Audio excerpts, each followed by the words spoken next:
Hello everyone, and welcome to another video.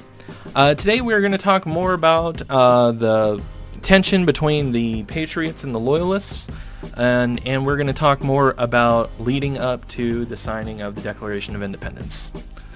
So let's go ahead and get started. Loyalists fear disorder. Although many Loyalists opposed Britain's taxes, they felt that Parliament and the Crown must be obeyed as the legitimate government of the Empire. The Loyalists feared that the resistance would lead to a deadly and destructive war that Britain seemed certain to win. They doubted that the colonists could defeat an empire that had recently crushed the combined powers of France and Spain. During the summer of 1774, two old friends and lawyers walked together to discuss the crisis. John Adams, a patriot, and Jonathan Sewall, a loyalist. During the conversation, Sewall warns Adams. Great Britain is determined on her system. Her power is irresistible, and it will certainly be destructive to you and all those who persevere in opposition to her designs. So, that's saying that Great Britain is powerful, and they're going to crush you if you go against them. Adams replies, I know that Great Britain is determined in her system, and that has determined me on mine. Swim or sink, live or die, survive or perish with my country. That is my unalterable determination. Meaning, he knows that they're powerful. He knows that they're strong, and he knows that it's going to be a fight. But he is ready because he is determined on his cause. This British political cartoon from 1775 shows a group of patriots forcing a loyalist to sign a document. If you look at this political cartoon, is this cartoon more sympathetic to loyalists or patriots? What details support your evaluation? Well, if we take a look here, look at the faces. Look at the faces. If you look at the people who are in the back, who are supposed to be the patriots, they all look like they have these weird twisted faces. You know, they're very they don't look to be handsome people, let's just say that. All of them, they have these big crooked noses, and this one here in the center has this big fat face and a big fat chin and a big old nose, and it's just very distorted, whereas the people who are the loyalists, you know, they are pictured in the center and they look very proper, like actual like businessmen and all of that. This one appears to have his hands bound. You know, it clearly is showing them as the victims here. So that's what I would take from that cartoon. Also, it's a British political cartoon. That's important too. Is someone from Britain going to take the side of the Loyalists or the Patriots? Well, it's going to be the Loyalists. Loyalists disagree with Patriots. About a fifth of the colonists remained loyal, and many more wished to remain neutral. According to the stereotype, Loyalists were wealthy elites who sold out their fellow colonists to reap profitable offices in the British government. A few Loyalists did fit that description, but many more were ordinary farmers and artisans. Others belonged to cultural minorities who feared oppression by the Patriot majority. Loyalists disliked the taxes, oaths of allegiance, and militia drafts demanded by the new Patriot authorities to support the Patriots' war.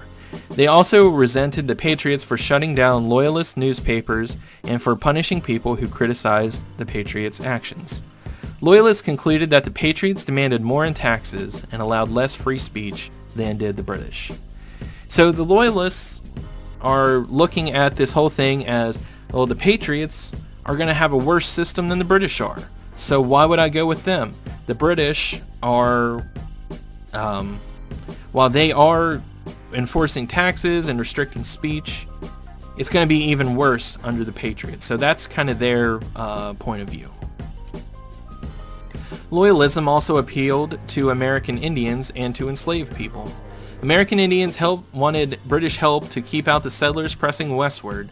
Because slaveholders led the revolution in the southern colonies, their slaves saw the British as the true champions of liberty. Thousands of enslaved people sought their freedom by running away to join the British forces. So we're seeing that there are numerous sides to this fight here. It wasn't all just of one mind and accord. the decision to declare independence. In January 1776, a short but powerful book swung popular opinion in the colonies in favor of independence. Entitled Common Sense, the book was by Thomas Paine, a recent immigrant from England who had been both an artisan and a tax collector. In Common Sense, many Americans read what they longed to believe but had not known how to express. Similar ideas would soon appear in a Declaration of the Colonists' Independence. Common Sense was written by Thomas Paine in 1776 and had a big influence on the American Revolution. Thomas Paine was an author of the day, and he was a very forward thinker. The idea of a new republic. In simple but forceful and direct language, Paine proposed a radical course of action for the colonies. Independence from Britain, republican state governments, and the union of new states. Paine denounced the king and aristocrats of Britain as frauds and parasites. He wanted the common people to elect all of their government, not just a third of it. Paine depicted the king, rather than Parliament, as the greatest enemy of American liberty. He hated the rigid class structure of Britain for smothering the hopes of common people without a noble title or money. A republic, he argued, would provide opportunities to reward merit rather than inherited privilege. Freed from the empire, Americans could trade with the entire world. So, Thomas Paine is going to be hugely in favor of independence. And the book that he puts out sells many copies throughout the colonies and really starts to sway people's idea that, maybe following the king isn't such a great idea. And even people who were loyalists are going to be swayed to his point of view. By uniting to form a republic, Americans could establish a model that would inspire common people everywhere to reject kings and aristocrats. Paine concluded, "The cause of America is in a great measure the cause of all mankind." This view was new and powerful in 1776, when the Revolution was a desperate gamble. A Declaration of Independence. By the spring of 1776, Paine's ideas had built momentum for American independence. Noting the shift in public opinion, Congress selected a committee to draft a document declaring American independence and explaining the reasons for it. On July 2nd, Congress voted that America was free. 2 days later, they approved the Declaration of Independence. Drafted by Thomas Jefferson, the Declaration drew upon Paine's ideas to denounce the king as a tyrant who made American independence necessary. Although primarily a long list of colonial grievances, the Declaration also advanced the bold idea that all men are created equal. Congress embraced the Enlightenment ideas that all men are born with natural rights that cannot be taken away by a government. Jefferson called them unalienable rights. This sweeping statement was far ahead of the social and economic reality in the new United States. For example, many of the signers of the Declaration owned slaves, but the idea of equality would inspire future generations of Americans, including enslaved people, to make a better, more equal society. Declaring independence on paper was one thing, achieving it was another. The colonists faced many challenges before they could become an independent nation. No colony in the Americas had yet won independence from a European empire. Fighting the British for independence would pit the poorly organized colonists against the greatest military power on Earth. Okay guys, that's it for this video. If you have any questions, you know how to get a hold of me. Hope everybody has a great day, and I will see you again real soon.